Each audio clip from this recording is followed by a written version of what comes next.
Halo teman-teman, perkenalkan nama aku Patricia Vivian Berta Celia dari kelas 10 IPS 4 absen 24. Video ini merupakan portofolio kolaboratif learning pada tema 1, 2, dan 3.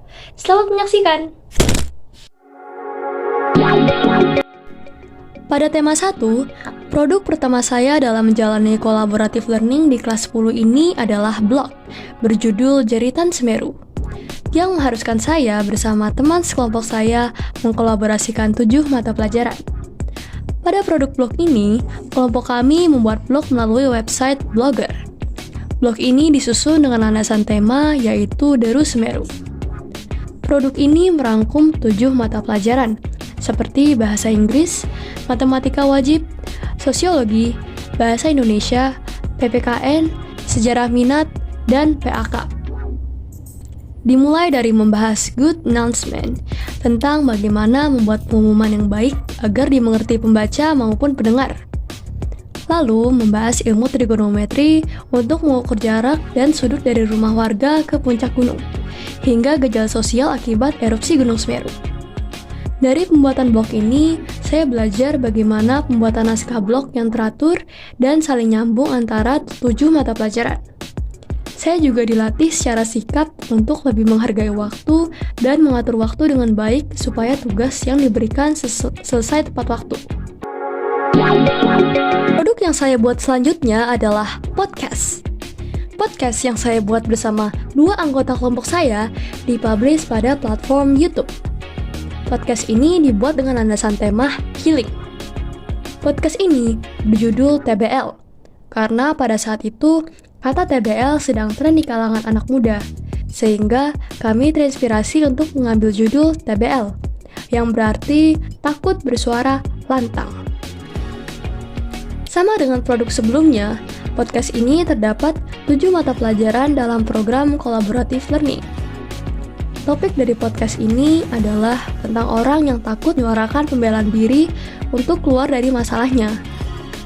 Contoh ilmu yang diselipkan adalah bagaimana peran pemimpin dalam peradaban Mesir kuno dan pentingnya sosialisasi sejak dini.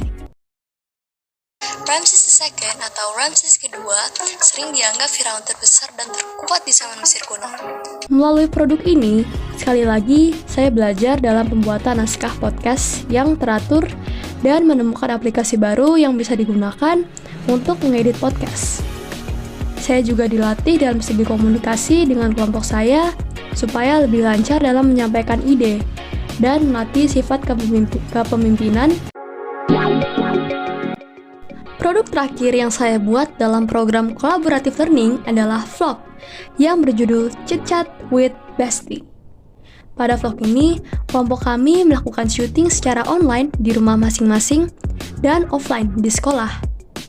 Vlog ini bercerita tentang ketiga orang teman yang sedang bergosip tentang lingkungan alam. Produk ini juga terdapat 7 mata pelajaran. Contoh materinya seperti wawasan Nusantara, biografi, dan memahami makna sengsara Yesus.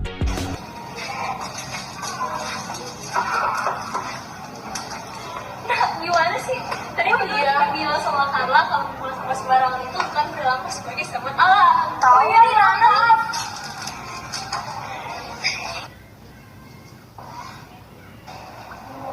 Kalau lihat sampah tuh kebanyakan dari plastik ya. Kalau kita mau jajan kantin aja, sampahnya tuh dari plastik. Iya. Apalagi kalau sampai Dengan pembuatan vlog ini, saya belajar bagaimana cara mengedit thumbnail supaya terlihat menarik, serta melatih public speaking saya di depan kamera. Saya juga dilatih untuk menghargai pendapat orang lain, meskipun saya tidak menyetujuinya, dan melatih konsistensi saya dalam pembuatan vlog, dan pentingnya konsultasi dengan guru pembimbing. Tema Hey Bestie ini sangat penting bagi saya sebagai seorang pelajar, terutama dalam mencari teman yang baik dan memfilter setiap pertemanan kita, apakah baik atau tidak. Nah, itulah 3 produk yang saya dan kelompok saya buat dalam kolaboratif learning. Terima kasih sudah menonton dan mendengarkan. Saya harap bisa berguna dan sampai jumpa.